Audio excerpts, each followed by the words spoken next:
नमस्कार, mega kitchen रेसिपीजमध्ये तुमचं सर्वांचं खूप खूप स्वागत। आज मी तुम्हाला एक झटपट होणारा इन्स्टंट असा पदार्थ दाखवते।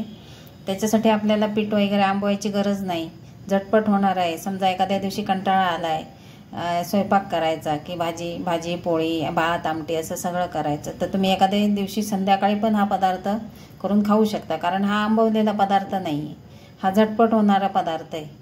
त्यामुळे हा संध्याकाळच्या वेळी पण आपण जेवण म्हणून करू शकतो आणि हलका फुलकाच आहे।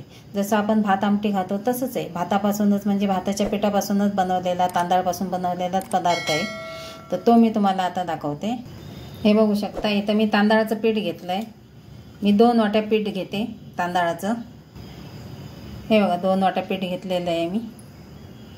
त्यानंतर 1 वाटी बारीक रवा घेतलाय। वाटी माझी मोठी आहे त्यामुळे आपलं जे मिश्रण आहे ते भरपूर झालेलं आहे। आता त्याला मी घेतलंय पाऊण वाटी दही घेतलंय, त्याच वाटीने घेतलंय। आता ह्याच वाटीमध्ये पाणी घालून आपण 1 वाटी पाणी घेणार। आता नंतर आपल्याला अजून लागेल पाणी।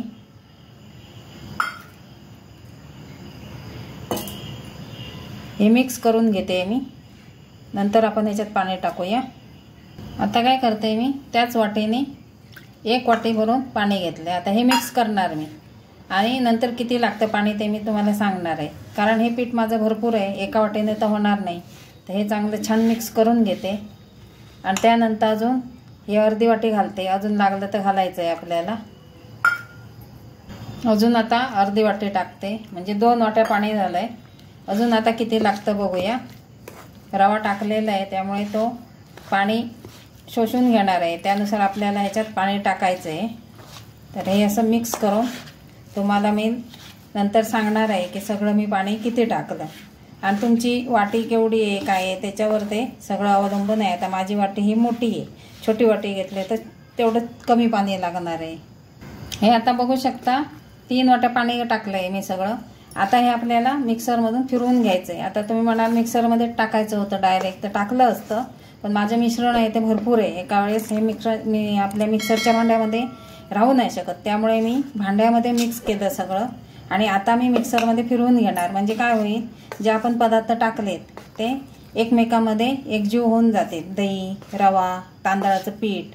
तर आता हे मी मिक्सरमध्ये फिरवून घेणार आणि नंतर आपल्याला लागलंच पाणी तर आपण नंतर त्याच्यामध्ये ॲड करणार। तर आता हे मी सगळं मिश्रण फिरवून घेते। तुमचं जर मिश्रण कमी असेल तर तुम्ही त्याच वेळी मिक्सरच्या भांड्यात टाकायचं आणि ते भांडं मिक्सरला लावून फिरवून घ्यायचं, म्हणजे हे तुम्हाला करायला नको।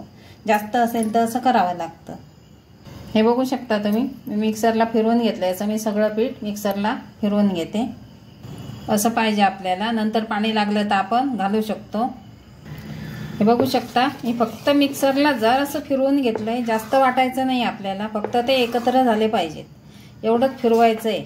जसं आपण शेंगदाण्याचं कूट कसं चालू बंदमध्ये पटकन करतो तसं करून घ्यायचं आहे। जास्त आपण फिरून त्याला अगदी गुळगुळीत करायचं नाही आहे। तुम्हाला दिसत असेल बघा पीठ असं, म्हणजे जास्त बारीक नाही झालं पाहिजे। तर मला सगळं ना 3.5 वाट्या पाणी लागलं आहे, पण आता माझी वाटी तुमची वाटी याच्यामध्ये फरक असू शकतो। तर ह्याला आपली कन्सिस्टन्सी कशी पाहिजे अशी पाहिजे, तेवढंच तुम्ही करायचं आहे, तेवढंच पाणी टाकायचं आपलं। जसं आपलं इडलीचं पीठ असतं तसंच आहे, फक्त हे इन्स्टंट आहे म्हणून आपण हे असं बनवतोय। आपल्याला लगेच जर काही खावं असं वाटलं आणि वेगळं काहीतरी खायची इच्छा झाली तर आपण हे असं करून खाऊ शकतो। तर ह्याला आता आपण साधारण 15 ते 20 मिनटं झाकून ठेवूया असंच। पीठ आता आपण 15-20 मिनटासाठी बाजूला ठेवलेले आहे। तर तोपर्यंत आपण चटणी करून घ्यायची त्याच्यावर लागणारी। इथं ओलं खोबरं मी घेतलं आहे, तुमच्याकडे ओलं खोबरं असेल तर घ्या, नाही तर मग सुकं घेऊ शकता। त्याच्याबरोबर शेंगदाणे, ओलं खोबरं आणि थोडेसे 2 चमचे शेंगदाणे एकत्र वाटले का चटणीचा जो स्मूथ येतो, मस्त असा मऊ असा येतो, छान येतो आणि चव पण छान येते। इथे मी कच्चे शेंगदाणे घेतले, मी कायम कच्चेच वापरते चटणीमध्ये शेंगदाणे। त्यानंतर लसूण पाकळ्या 3-4, मिरची चवीनुसार घ्यायची आणि इथे मी चिंच घेतलेली आहे आणि चवीनुसार मीठ आणि थोडीशी गोडपणासाठी साखर, म्हणजे तिखट आंबट गोड अशी चटणी छान तयार होते।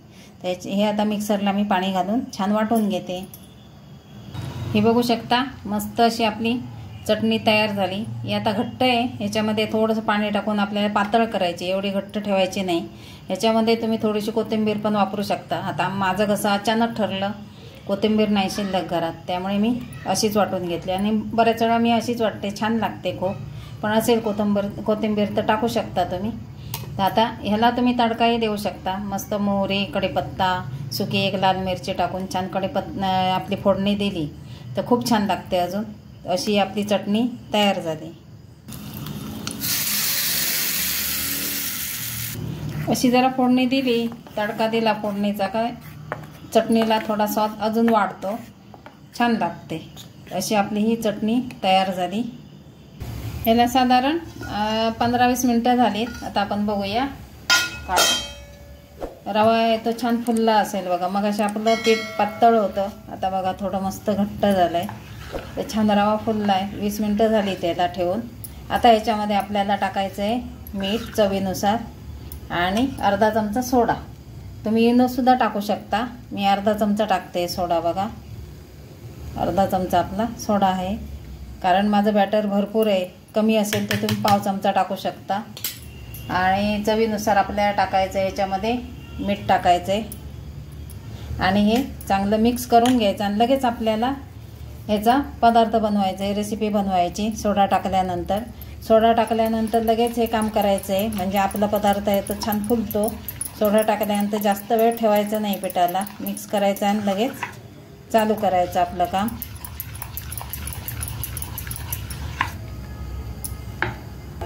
थोडासा तेलाचा हात लावून घेऊया प्लेटला.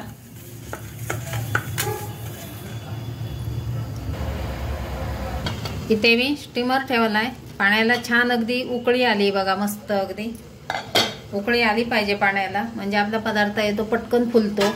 आता ह्याला आपल्याला 15 मिनटं वाफ द्यायची आहे चांगली, म्हणजे आपली रेसिपी तयार होईल. ह्याला 15 मिनटं झालेली आहेत. आता मी गॅस बंद करते आणि थोडं थंड होऊ दे, म्हणजे नंतर मी काढून घेते. तर अशी आपण ही सोडवून घेऊया.